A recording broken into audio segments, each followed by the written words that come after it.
Hello, everyone, and welcome to the OpenFinity event, Building AI Ready Open Finance APIs and Preparing Your Ecosystem for the Future. I'm very excited about this event. We have Adil Ali, the CEO of API-Matic with us, along with Sid Maestra from API-Matic as well. He is the VP of Developer Relations, and I will be moderating this event. But before we begin, and I turn it over and start asking questions of the team, I do want to make sure everybody is aware of the OpenFinity Days event that is taking place in New York City on May 14th and 15th. It is going to be a very large and exciting event, the largest event for open finance and AI in North America this year, with over 150 attendees and over 100 speakers. So we are very excited about this event. In addition, we have a hackathon competition. It's more of the art of the possible with the FDX APIs. So what can you build with open finance and AI? We have 10 teams competing, and there is going to be a Shark Tank style readout of the team's competitions and their solutions on May 14th in the afternoon. So it is very exciting event, and I can't wait to see what everybody has to offer. With that, I am going to bring on our speakers on stage. We have Adil Ali, who just joined us, and Sid Maestra. Welcome to our OpenFinity webinar. Thanks for having us. All right, so I'm gonna kick this off, and the demand for this event was extremely high. We do a survey on our website asking what people want to learn from OpenFinity. And the number one top thing is open finance with AI. So we're very excited to have you here today. So speaking of that, staying up to date with the rapidly evolving AI space can feel overwhelming. How can we efficiently keep pace with the technology advances when it comes to open finance and banking? Yeah, that's a great question, Laura. I would say you're right that every now and then we are listening to new and exciting news. We were learning about open banking, and recently I read a new term called conversational banking and some hyper-focused, personalized, experienced banking. So these new terms are exciting, but sometimes, of course, they are overwhelming. What I would suggest is to have a good solid foundation of things, because things do not just appear out of nowhere. They evolve over time. So if you have great basics, you have basic understandings of how things work and how AI is working, then you can filter out the correct technologies for your own product and services and are able to apply them better. What do you say, Sid? Yeah, I agree. And for over the last year, we've been attending a lot of fintech events and seeing a lot of innovation. And I want to make a special consideration when it comes to banks, because we've been seeing so many great startups out there. It's around enhancing fraud detection and cybersecurity. And I think AI is going to continue to play a big role, crucial role in bolstering that security by detecting anomalous activities, potential fraud in real time, and the implementation of zero trust security models, all supported by AI. So ensuring this continuous verification of access and safeguarding your user data is going to be really important. Yeah, I do want to mention for those of you out there that are new to the FDX APIs or even financial APIs, FDX does have a fraud API that can be leveraged as well. So I just want to mention that. Now, APIs have become, as we said, an integral part of open finance nowadays. I have a few questions. since you guys have been in the API space for well over a decade now, Sid, what are your thoughts for leaders in finance to ensure that their APIs stay relevant for both AI and for human compensation comprehension? Secondly, wait a second, what kind of governance practices do you think are important, and what types of tools are available in the industry? Yeah, that's great question, Laura. And I think that you've touched on it in your question, which is the role of API governance, I think, is just going to become even more important in this world of AI consumption of our APIs. It's essential to stay relevant. And so today, I think API governance, we could spend 8 hours or more talking about that topic. It's a really broad landscape, but I would really want to hone in on two aspects of governance that I think are really important in this world that we live in today and the future, which is around automation and accuracy. So when it comes to API governance and establishing practices and policies for the entire life cycle, when you try to do this with manual enforcement of those API guidelines, it really doesn't scale, especially when you think about open finance and the large organizations that are building APIs. There are often multiple teams, and I think automation is really key to that governance. But it's not just about speed, it's about controlled and efficient speed. Now, an open API definition is the bedrock for this automation in a governed environment. I think it provides a machine readable contract of your API, and you can place governance rules that are automatically enforced during API design and deployment based on that API specification. And it can really help reduce those manual checks and ensure compliance from the outset. Now, just recently, we were at the FDX Global Summit, and I was talking with people from the team there, and they're doing a lot of work around linting and validation to make sure that the FDX standards are being adhered to when it comes to open banking, which is amazing to see the amount of work they've put into it. And I was talking with Clyde about the Spectral rule sets that he's been building and he's making available to the community, which is great. Spectral is a great open source tool for doing linting and validation. But I'm going to do a little demo and show you some of the challenges around these tools today. But before I get there, I do want to touch on accuracy. Accuracy in the API context means that the artifacts that are consumed by both humans and machines, whether that's documentation, SDKs, or some of these emerging AI technologies, that they faithfully and consistently represent the live operational APIs.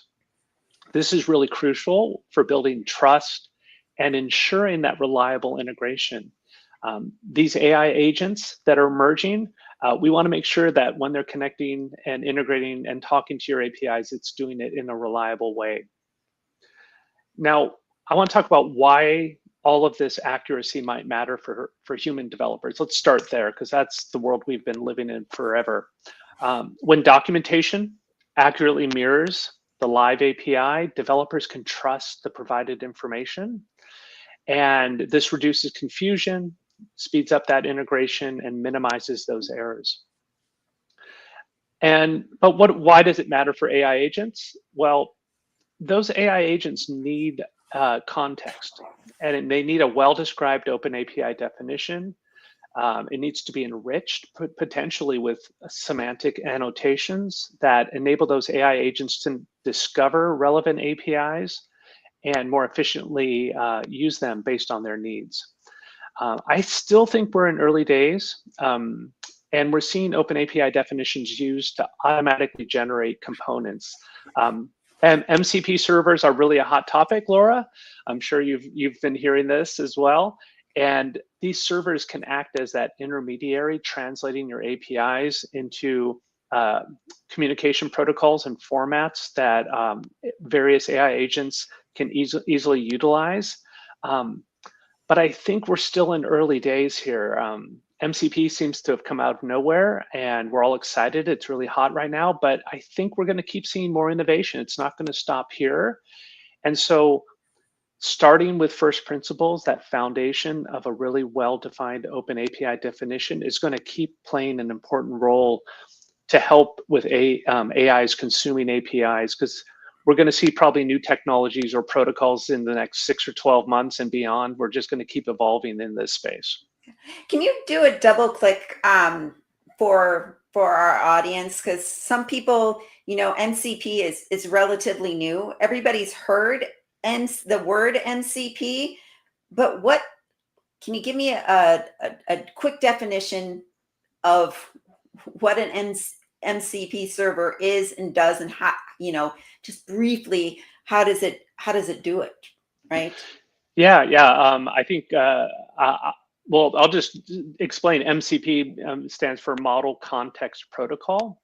And these are, right now it's early days. So the way they're being built is often either by hand, but there's automation tools. And these are currently running locally. And they're still evolving. Like, how do we authenticate? How does an AI agent like Claude, how does it talk to your APIs? Really, that's what it's about, is creating a way for an interface, an AI interface, an LLM, to securely access an API and retrieve data and do something interesting with it. Adil, do you have something more technical or a bit more you can expand on that definition? Yeah, so great question, Laura. And actually, I have planned to show some evolution, how things have evolved from basic things to MCP, so Model Context Protocol, as Sid mentioned. So maybe wait for my slides and I'll shed some more lights on that. Perfect. Thank you. So Sid, let's get back to the governance part then. So these governance practices seem great to prepare the APIs for handling current and future states. Oh, sorry. Do you have more?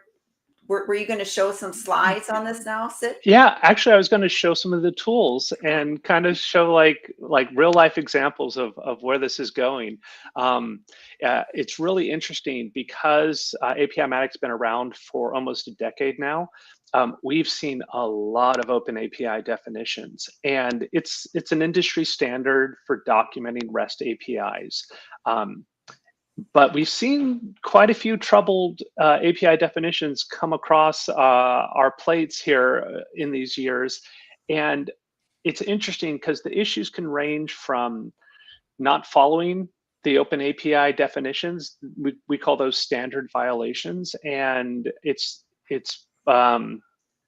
something that people are just constantly having to learn these things. And we've gotten to a better place, but sometimes now that they've understand the standards, they're omitting things that negatively impact the output, right? So if you don't have all the examples written or all the descriptions written, because you're just trying to quickly get those API definitions out the door, and they pass the specification standards, but they're missing a lot of the enrichment, it's going to negatively impact that output. And here's a statistic that our team found when they dug into the numbers. They found that 95% of the definitions that we receive contain at least one issue. And it might be surprising when you consider, the number of validators and linchers that are out there that people are using. So I thought it'd be fun to show you actually like one of these, what some of these tools look like and what happens when I put some errors in there and kind of what happens. So right. Let's try sharing my screen here. All right, cool. I assume you can see everything. There we go. I have to add it to the screen, so I just added it. Okay, perfect. So I've got not a real API definition. This is a basic YAML file for a payment API. It's my API. I made it up from scratch. So it's pretty basic, about 300 lines of YAML. So I'll just start by saying I bet if anybody out there has an OpenAPI definition, it's not 300 lines. It's probably thousands and thousands of lines, or it's split up over multiple files that when it's combined, it results in thousands of lines of API description. And for that reason alone, it's really hard to manually keep these maintained. But some teams do, and so having tools like VS Code, you can come in here, and I'm going to scroll down to an area that I think would be good to tweak a little bit and see if I can break something and cause some errors. So I'm going to get rid of this description, this example, and another example on this refund payment request body. So I'm just going to go ahead and delete that out of there. And something people may not be aware of is that your operation ID is really powerful when you're generating code. It's often used to be the method name. So when I want to process a payment and I generate code, I'm going to call a method called process payment. Well, I'm going to put in a /, which, in my IDE, it's telling me, oh, that's kind of a problem. It's because if you try and compile this code that gets generated with process / payment, it's going to break your Java code, or it's going to break your .NET code. But I want to jump over to a popular editor and show what happens when I import this API definition now. Let me go back here. I'm just going to make sure I saved it. And this is Swagger Hub, super popular. I used this when I first got started. I didn't know what I was doing, and so it's a really nice browser-based YAML editor for OpenAPI definitions. And you can see it's got all my different methods here, and my schema is all set up here. And if I scroll down to where we were, let's see, where was I? Around 200 and something. There it is, process / payment. I'm missing those descriptions and examples, and it says it's valid. And that's not a slight on Swagger Hub, because Swagger Hub doesn't generate code. So they're really focused on generating documentation, and documentation doesn't compile. So I use this example to kind of illustrate how you use your OpenAPI definition today and in the future is going to really drive those needs to validate and lint for your use cases. So this is one example. Another example is Spectral. Now I mentioned that FDX is using Spectral rule sets, and they've been writing a lot of rules to make sure that your open API, your open banking APIs meet the FDX standards, which is great. But if I run linting on this today, that same specification, it doesn't find any serious errors. But if I go into GitHub and I go ahead and check this branch in, this would be more of, I've moved beyond manually editing things and I want to automate things. I want every time my team submits a pull request, a change to my API definition, I want GitHub to run some sort of check on that pull request and make sure that someone didn't in error introduce a problem into our API definition. So I'll just go in here and I'll create a pull request. And I've actually got API-Matic's OpenAPI linter GitHub app installed, and it automatically runs a check for me. This is free on the GitHub Marketplace, so you can go and your team can start using it today. And it actually does a couple things.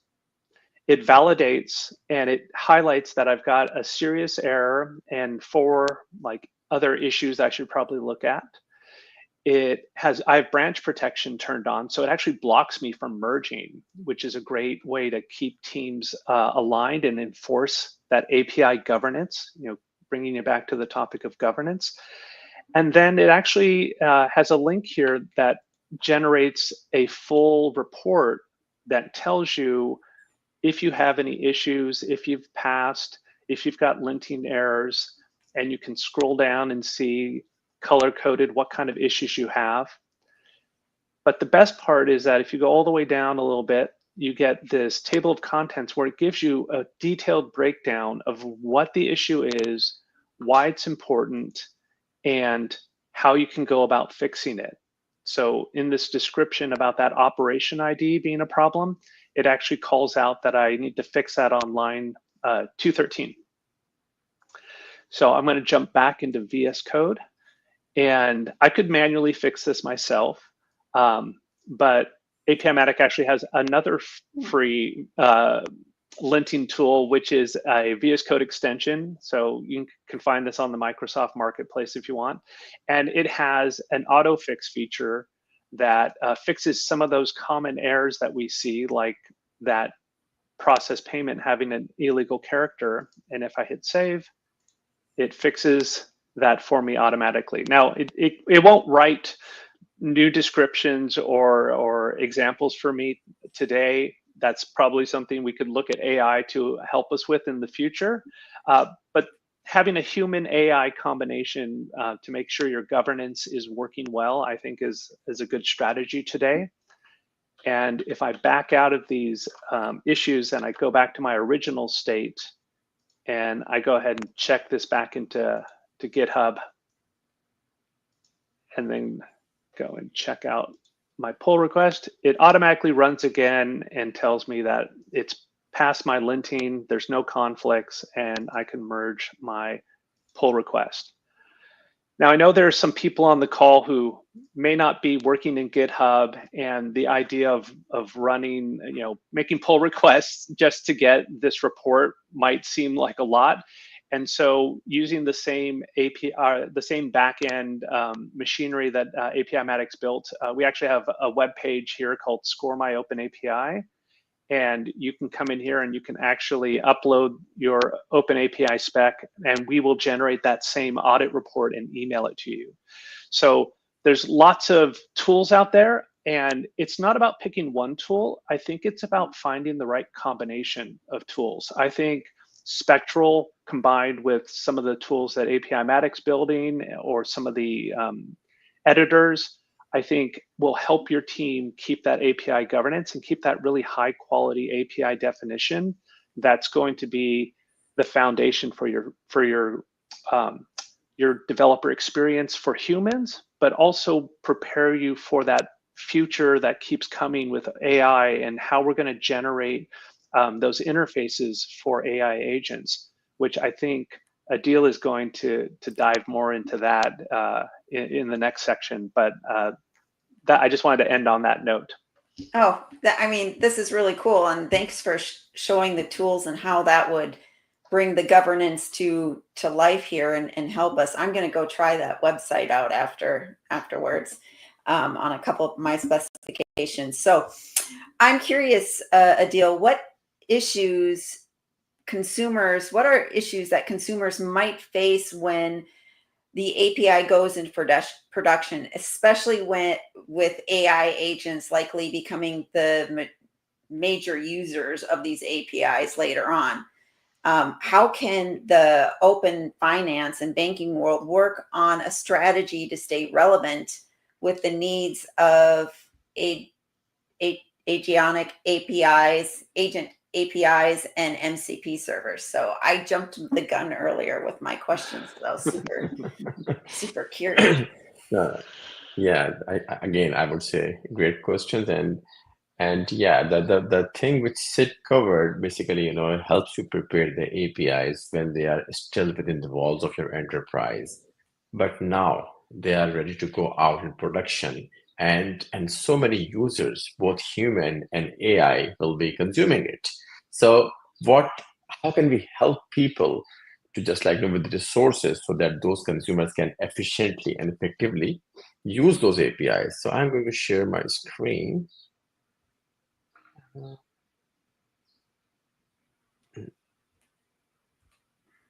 Is it visible now? There we go. Now it's visible. There you go. So building AI-ready open finance APIs, basically preparing our ecosystem for the future. And you can see APIs, agentic AI, all the concepts here. And I want to start with the very basic, the evolution. And MCP is something very new. But if we just go back in the time where there was no internet, then businesses were finding ways to connect to their end consumers through TV, through radio, newspapers, telephone. All these resources were there pre-internet.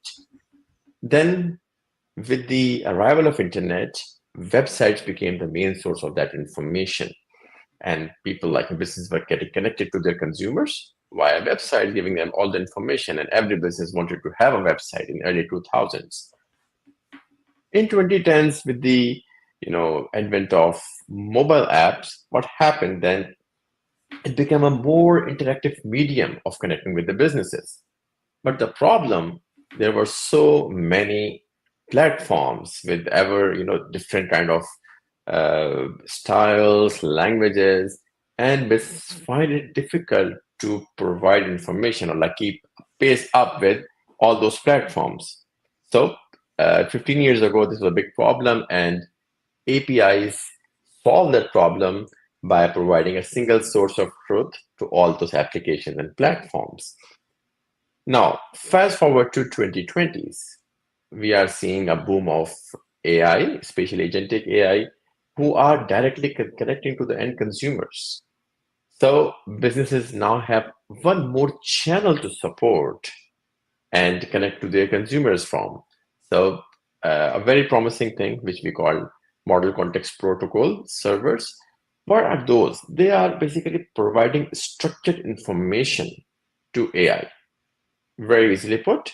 So if you ask some query with ChatGPT today, what it does, there's an LLM, it goes and try to search things, whatever it finds, it try to bring it. But what if we limit that input or give a very structured piece of information to our AI?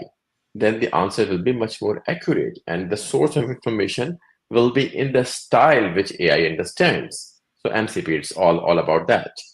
So now businesses are trying to recover this channel through MCP, but we are not sure what's coming up next. So again, to your first question, Laura, if we can build strong foundations, then we can keep up with the pace and our new technologies. So now I want to go to second part, and I want to understand the diverse middle consumers between your business and the end consumers, because we know, okay, APIs have been helping apps, MCP will come, but who are the people in the middle who are making this magic happen? And the answer is developers. Developers have been instrumental in connecting APIs to applications, creating integrations. And what is important that we also realize the diversity. So developers are not just one size fit all kind of thing. So we need to consider the diversity, the consumers who are sitting between our APIs and applications. So at the top level, you can see 10x developers. They are not in a huge number in the world, very few people who are pretty resourceful. Then comes mainstream developers who are building applications which you and I use frequently. And the third one is citizen developers. I'll go to their definitions by telling what they require. So for example, 10x developers, they are very resourceful. They have their own sets of libraries, own sets of tools to play with technology. So if you provide API documentation to them, it is good enough for them. But when you come down to mainstream developers, you can see the numbers increase because a lot of developers in the world are considered as mainstream, who work on different platforms. For example, I am an expert in Java, somebody is expert in TypeScript or Python. So I have a lot of work to do. And if you can provide me any kind of support, a pre-built code, some library, some SDK, sample application, then my life will become much more easier. I will be able to finish my work easy and go home early. So mainstream developers require support, and SDKs and code samples have been doing it when it comes to APIs. Come down to citizen developers, and you can see the number is much larger than both of the above tiers. And citizen developers, what they do not build whole applications, they build proof of concepts or small integrations. For example, if I want to connect my Google Calendar to my Slack, I can simply go in Zapier and create a Zap. So small low-code or no-code components I can use to create those POCs and small integrations. So in 2010s, like there were a few tools. For example, if we talk about API docs, API-matic was one of the tools. There are other tools as well. For SDKs and code samples, giving to mainstream developers, API-matic was there as well. And a good example of a low-code, no-code components for citizen developer is Zapier, which is a very famous tool. Now, this has been the story for the last decade or so. But what happened recently, we have a new consumer in the market, which is agentic AI. And now look at this green arrow. This is no more just giving things to apps or integrations. It is directly connecting to end consumers. Now I can talk to ChatGPT, which might be connecting to my API. So this is a whole and a huge layer, and it's likely to outnumber all other consumers of your technology.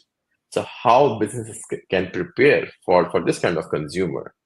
And the answer which we are seeing nowadays is MCP server. But again, it's a very fast moving space. So currently it's looking good, but we still need to see how good it will be in future and when the time goes. So this brings us to the last part or the third part of this talk, that how can we build an API first approach to support both current and future audience? So in the last 10 or 15 years, a lot of businesses have invested heavily in their API programs. And the question is, can those API programs help both kind of consumers, humans as well as agentic AI? And those investments, can they still be relevant in that era? But one more question comes up when you go to a demo and you find, oh, this now my coding assistant can do everything. I can build a code in just 2 hours and replace all of my developers. So these kind of things we are seeing nowadays. But what's the reality? So I want our audience to understand the two problems which come with AI, which needs to be addressed. So there are happy paths, but we need to be realistic as well. So very quickly, I want to show a couple of problems. So if I ask my audience, I cannot see everyone, but I know people can guess it easily. Actions speak louder than words, right? Laura, you guess this one. You got me. All that glitters is? All the glitters is? Oh my goodness. Not gold, right? Yeah. It's an easy one. But if we talk about this bite then it's a tricky one, because it can be bite the bullet, bite the dust, bite the curb, bite the hand that feed. But it can be anything, right? And none of them are wrong. So when we see the situations when you have multiple questions and none of them are wrong, then we see a problem which we call deterministic problem, determinism challenge. And imagine you have 1,000 of lines of code, and how AI will determine which one to pick when it's dealing with that kind of thing. So this problem is still unsolved. There are ways which are minimizing the problem, but it still is not completely solved. The last one is, so I'm in San Francisco. If I ask this question, why is the Golden Gate Bridge white? Any sane person will laugh or say or deny me that it's not white. Come on, it's red. But if I ask this question with AI, sometimes it tries to be nice and give me an answer which is not accurate. So I asked a simple question: what makes the Grove Mall in Islamabad such a good place for shopping? It gave me answer that there are a variety of stores, entertainment options, blah, blah. But we know that there is no Grove Mall in Islamabad. So this is a challenge which we call hallucinations challenge. And AI sometimes come up with things which are not true. So it's, a few studies were performed where AI assistants wrote significantly less secure code. Similarly, in another study, 52% of the answers were incorrect. And the bigger problem was here, when ChatGPT simply fabricated libraries that do not exist. So these problems are real. The industry is trying to solve the problems. We are seeing all the happy paths, but we need to make the technology, we need to give it proper time until it becomes mature. One of the ways which is really working or could work for companies, and we at API-Matic we have adopted this, that we are feeding machine, the AI, some deterministic code. So API-Matic is a code generation engine, some machine. And a Copilot is also a machine. But if they both have their own strengths, so if you are able to feed one machine the output which is deterministic from another machine, then the output of AI becomes much more deterministic, because you are feeding it a code which is giving results 100% of the time. So again, not going in the details, but wanted to show the problems and some of the solutions which industry is taking.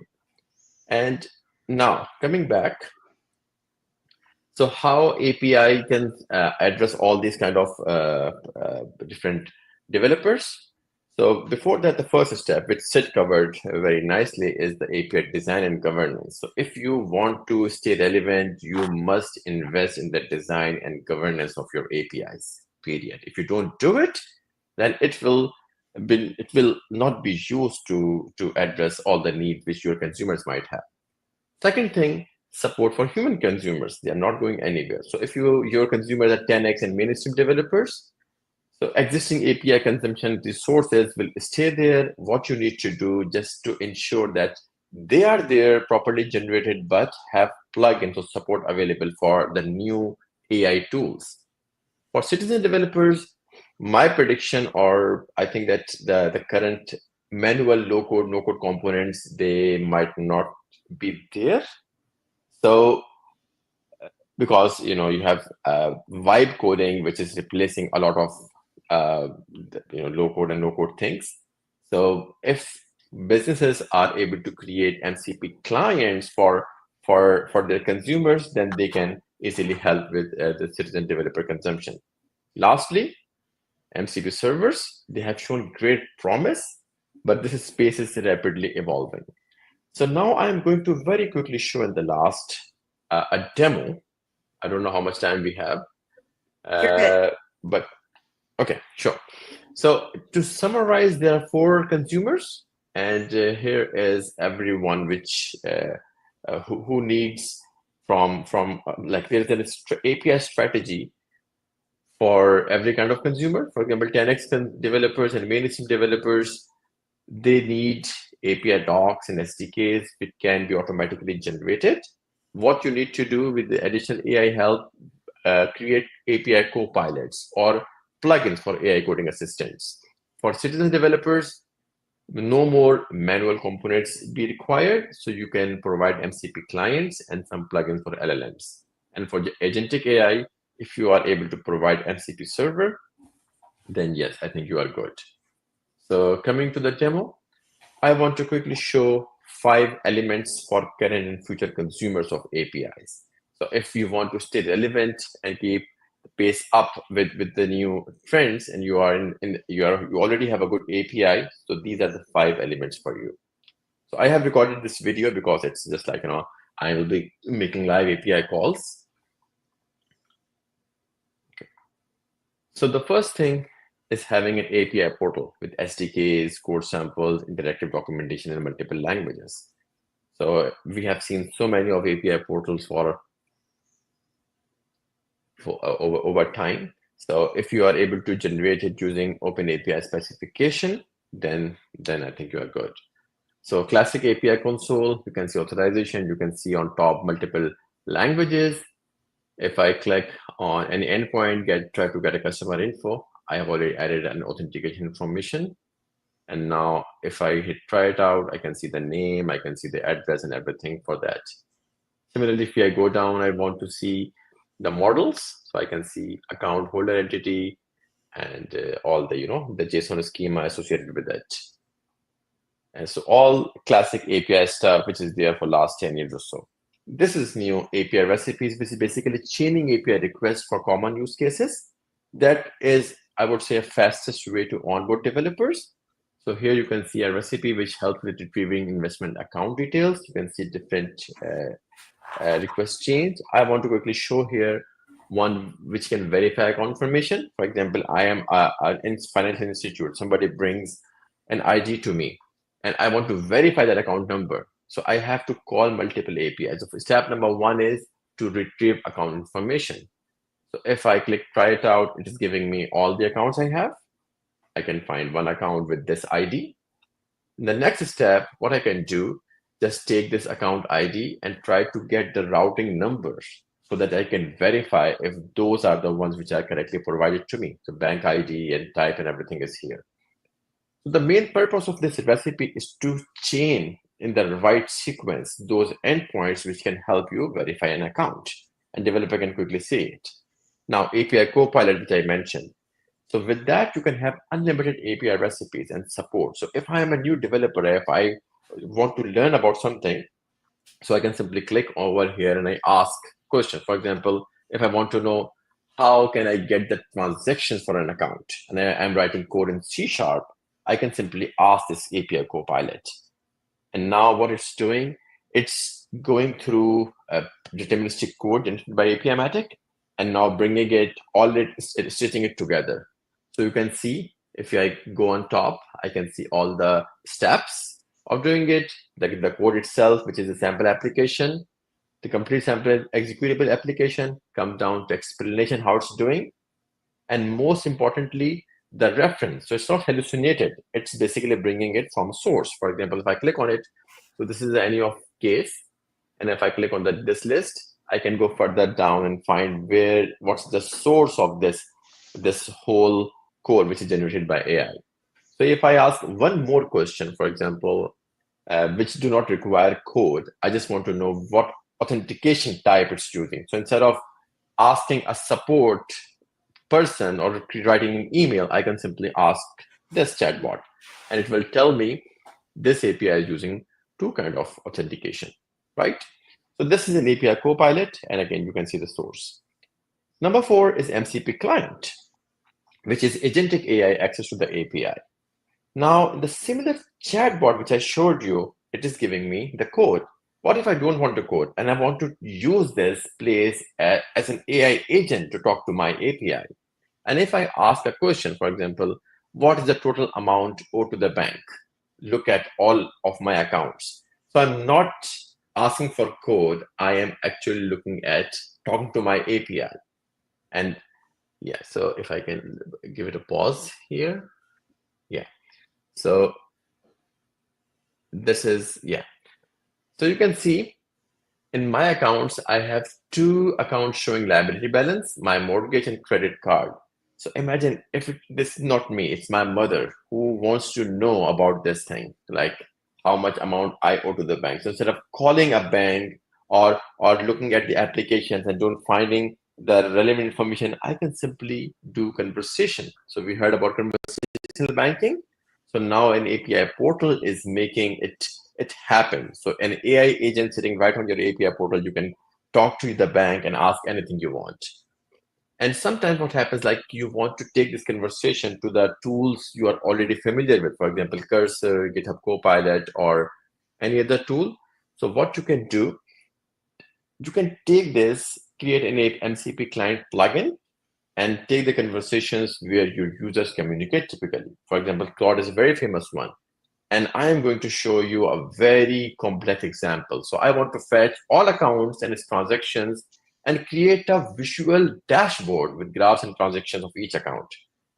And look how AI works. So it is basically going, fetching information from different endpoints and all the checking accounts, credit card accounts, and then it is now writing real code which will convert into a dashboard. So that's the power of MCP, Laura, you were talking about. So it understood what I wanted.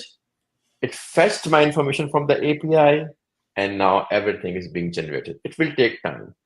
It will take maybe like 30 more seconds, but the result which it produces has literally, made me super excited, because now as a layman, I can literally talk to my bank account and see things which require maybe like months of coding. So it So should be. can I ask a Yeah. question in here? Yes, please. So let's say, like my daughter uses ChatGPT all the time for things. You're saying Yeah. with this MCP server, if she installs this MCP client in her ChatGPT, when she's asking it, she can go, tell me how much money I have to spend on, a new T-shirt, and it would know that. Yeah. Yeah, very cool. Yeah, Exactly. yeah. And I was going to chime in as you were building this Adil and say, just maybe a couple weeks ago, everyone was talking about all the shortcomings of MCP. They were saying, oh, well, authorization isn't really, they haven't figured out the security part of it. And then this week, they announced a new authorization server model, Anthropic did.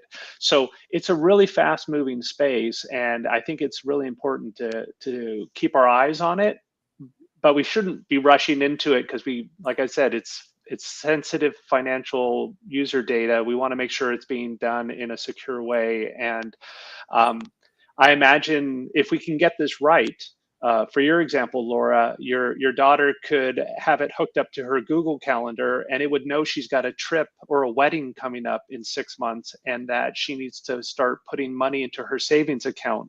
And maybe the agent can figure out the right amount and start automatically doing that with her approval. So there'll be this conversation back and forth between humans and agents to help with this. It's amazing. Yeah. And in fact, like a real case, so I asked like how much last week, how much did I spend on marketing in the past 12 months? So instead of just like going through my transaction, big lists, I could summarize, because we have accounts in 3 countries, it summarized all the accounts and told me how much budget have you spent so far. So this dashboard, I really want to show quickly here. What it's showing me, all of my allocation of the, for example, assets here. This is an overview, and look at my accounts. All 7 accounts at one place. Account balances, liabilities are here, and the transactions from January till May, all the transactions are here on this dashboard. So a quick way, and I have not written a single line of code. I did not even know the language which is generated code in. What I knew was just like I have a proper reliable MCP client at the back, backed up by an API which is properly authorized. It's not just like going in the wild and bringing something. So I give my authentication token, I properly authorize it, and now getting this result. So yeah, so that ends my presentation, and those 5 elements I would highly recommend for any open finance or open banking leader if they want to be successful in the AI world. So they can invest good in the APIs and make sure that everything, these elements are available for their consumers. Yeah. So for those, I mean, there's so many cool questions that I need to ask. We got some coming through our YouTube channel, and if you're on our platform, you can just put it in, ask the question in the text box, hit submit, and it'll come up through the Slack. So because I'm gonna ask and do my statement. One of the things that you've shown is when you're building these APIs, like you said, it's the foundation. You have to make sure you don't skip over like, I don't need the description, I don't need the example and stuff. That becomes insanely important when you're moving towards these MCP servers, and all the validation and the checking and using the right tools. And it might be different tools for you is very important. I loved the developer experience example that you had. It's not just, for the top 10% where it's just a Swagger visualization, but those whole recipes and the patterns to like really help that mid-tier developer get from, I found the API to get to that first like real useful transaction, like that real useful experience. It's not about, most things are not just about one API call. It's like a series of API calls to get them to work together. So that was awesome. And that makes the documentation even more important. And then that's fed into the MCP. I mean, utterly phenomenal. So I'm going to get off my excitement horse here and ask some of the questions because I'm super pumped right now. That is so cool, especially for the finance world. Amazing. So I got a question here. How do you see MCP working with the ARAZO specification documentation for having predefined workflows?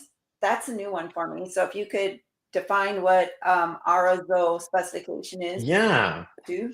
that's a great question, I would say, because when I showed that API recipe, so basically Arazo is an official OpenAPI element for that thing, like defining workflows or chaining different endpoints together, as you mentioned. So that is released, I think, last year by OpenAPI. So it's similar thing which we call API recipes.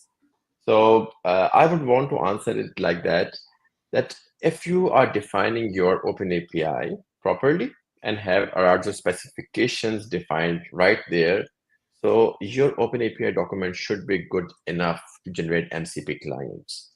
So if you have predefined work over there, then yes, and you can add some more elements, because understand that right now what we are doing, we are writing Arazo specifications or OpenAPI specifications for humans, and we know a lot of semantics. For example, if I put right like get/account, I will understand as a human what I'm trying to say. But for AI, it might get confused. So you need to properly add operation IDs and descriptions in your OpenAPI specification document. And I think Arazo specifications are a great way, or API recipes or workflows, whatever you call it. If you properly define them, then yes, MCP generation will become easier. Okay, so the next question, how do you prevent one MCP server from accessing another one from a malicious intent? Yeah, that's a good question, and I would say again, this is like not directly related to the API world, but more towards like the concerns with security of MCPs.